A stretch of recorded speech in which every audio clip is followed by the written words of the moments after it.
Sean bienvenidos. Mi nombre es Antonio Guardado y soy estudiante de la Universidad Don Bosco.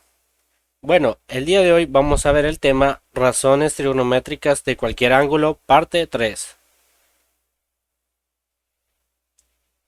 Recordemos que estamos en la página 145 del libro de matemática de primer año de bachillerato es mate.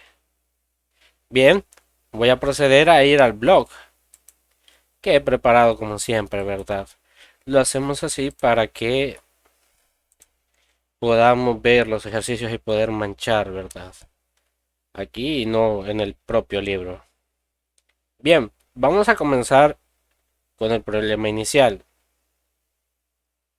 Pero para recordar, este, anteriormente vimos cómo calcular las razones trigonométricas, ¿verdad?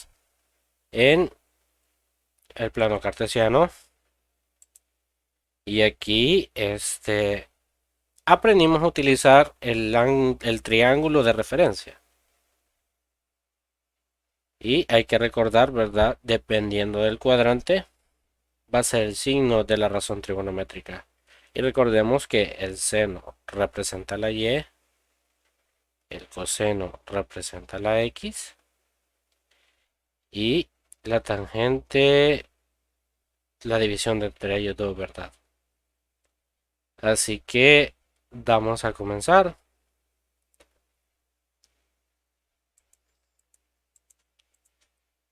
En este caso vamos a ver la parte 3. Dice el problema inicial. Representa los valores de seno de 230 grados, coseno de 230 y tangente de 230 en términos de un ángulo agudo. ¿Qué es un ángulo agudo? Para recordarles, un ángulo agudo es un ángulo que es menor a 90 grados.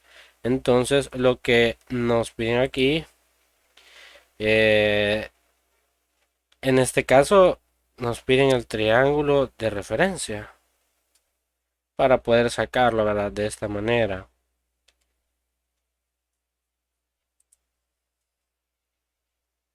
Muy bien, aquí lo que primero se hace, ¿verdad? Se calcula. Yo lo que primero que hago es calcular. Primero, ¿cómo sería el ángulo completo? Sería hasta aquí, ¿verdad? Se grafica. Y de ahí voy viendo qué le debo restar para que me quede como un ángulo agudo.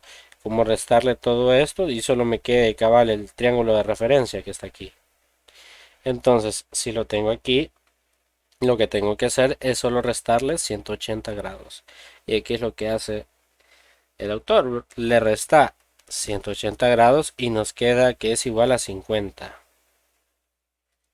Y entonces eso quiere decir que son equivalentes seno de 230, coseno de 230 y tangente de 230 a seno de 50, coseno de 50 y tangente de 50.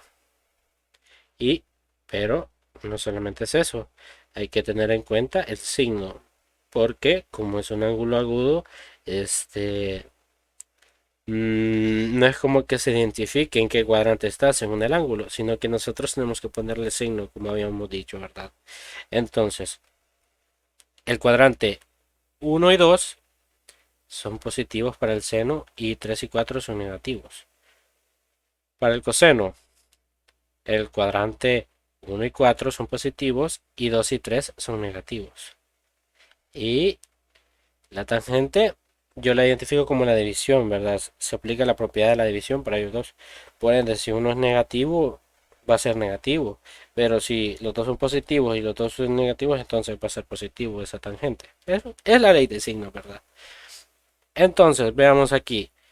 Esto quiere decir que el seno es negativo, pero el coseno también va a ser negativo.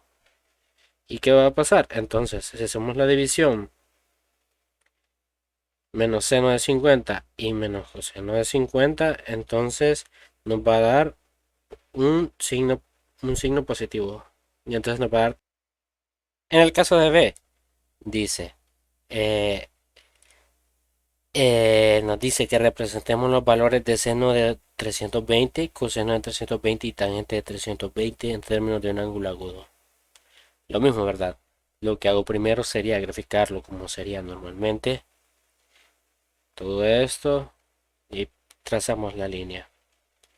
De ahí lo que, lo que se hace es hacer las restas o sumas que se realizan, ¿verdad? Y en este caso, para medir solo este ángulo, es más factible restarle los 360 completos el ángulo que nos piden. Así que eso es lo que hacen. 360 menos 320. Porque si a toda esta circunferencia le restas solo 320, entonces solo quedaría cabal este pedacito que es lo que queremos representar. Y entonces nos dicen que el ángulo agudo es de 40. Y ese va a ser también el de referencia, ¿verdad? Aquí está punteadito. Eso quiere decir que es equivalente a 320, pero recordemos, tenemos que ver los signos, ¿verdad? Así que podemos ver que está en el cuarto cuadrante. Eso quiere decir que el seno tiene que ser negativo y el coseno es positivo. Por lo tanto, si dividimos seno, que es negativo, y coseno, que es positivo, por la ley de signos nos va a dar que es una tangente negativa. Y aquí lo tenemos. El signo del seno y tangente es negativo en el cuarto cuadrante, mientras que el coseno es positivo. Y básicamente es eso. En la clase o en el video pasado, mejor dicho, vimos cuál es el caso en el segundo cuadrante. Porque vaya, si lo tenemos en el primer cuadrante ya está de forma directa, ni siquiera es necesario trazar un triángulo de referencia, ¿verdad? Así que solo se queda aquí. En el segundo cuadrante, ¿qué es lo que se hace? Lo que se hace es que a los 180 grados del primero y segundo cuadrante se le va a restar el ángulo que nos piden. Eso pasa en el segundo cuadrante. En el tercer cuadrante lo que hacemos es que al ángulo que tenemos, que nos piden, le vamos a restar 180. Ojo, hay que tener cuidado, ¿verdad? En el anterior a 180 le restamos el ángulo que nos piden, pero en el tercer cuadrante al ángulo que nos piden tenemos que restarle 180. Y si está en el cuarto cuadrante, tenemos que restarle 360 el ángulo que nos piden. Hay que memorizar eso, o sea, yo sugeriría que lo anoten, ¿verdad? Pero se pueden guiar también, ¿verdad? Siguiendo la lógica. Lo que hay que hacer es conseguir que solo se mida este pedacito. ¿Ok? Bien, entonces vamos a la conclusión, que es lo que les había dicho. Y lo pueden anotar, ¿verdad? Pueden tomar un screenshot o lo pueden anotar en su cuaderno porque es muy importante. Vamos a leerla para retroalimentar lo que dije. Los ángulos de referencia sirven para calcular las razones trigonométricas de ángulos mayores a 90 grados. La forma de calcular el ángulo de referencia depende del cuadrante al que pertenece dicho ángulo. Sea θ un ángulo cualquiera menor que 360 grados, entonces si el ángulo pertenece al primer cuadrante, el ángulo de referencia es el mismo, no pasa nada, ¿verdad? Si el ángulo pertenece al segundo cuadrante, el ángulo de referencia es 180 menos el ángulo, lo que les dije. Si el ángulo pertenece al tercer cuadrante, el ángulo de referencia es el ángulo menos 180. Y si pertenece al cuarto cuadrante, el ángulo de referencia es 360 menos el ángulo. Es de notarlo, ¿verdad? Y con el tiempo se va a memorizar. Y aquí tenemos un ejercicio que da, ¿verdad? Un ejemplo. Y yo lo clasifiqué. Y lo creí muy importante porque como nos piden un ángulo mayor a 360 grados, ¿qué hacemos? Pues hacemos lo que vimos, ¿verdad? En el video de qué pasa si hay ángulos mayores a 360. Y aquí lo apliqué. En este caso nos dice, representa el coseno de menos 100, menos 400 grados en términos de ángulo agudo. Entonces, ¿qué vamos a hacer primero? Hay que identificar que el ángulo que nos dan es negativo. Entonces va a ir en sentido de las agujas del reloj.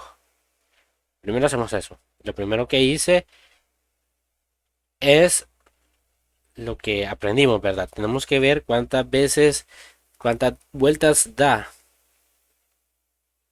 Y pues solo puede dar una vuelta, ¿verdad? Porque es hasta menos 400 y una vuelta es menos 360. Así que es obvio que no puede dar dos vueltas. Entonces, una vez dando una vuelta, se calcula, ¿verdad? Cuánto es el ángulo que se grafica. Y entonces, como solo para menos 360 falta menos 40 grados, para que sea menos 400 grados, solo se grafica, ¿verdad? Y recordemos que en el sentido de las agujas del reloj. Lo puse aquí y lo marqué, ¿verdad? Y aquí puse el ángulo de referencia, ¿verdad? Punteadito. Y vemos que lo que dice el ángulo pertenece al cuarto cuadrante, obviamente, ¿verdad? Como les había dicho. Por lo que el signo de coseno de menos 400 es positivo. Por lo tanto, el coseno de menos 400 es equivalente al coseno de 40. Y sí, y sí.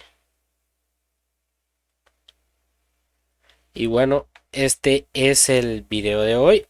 Eh, Espero que lo hayan entendido y anoten, ¿verdad?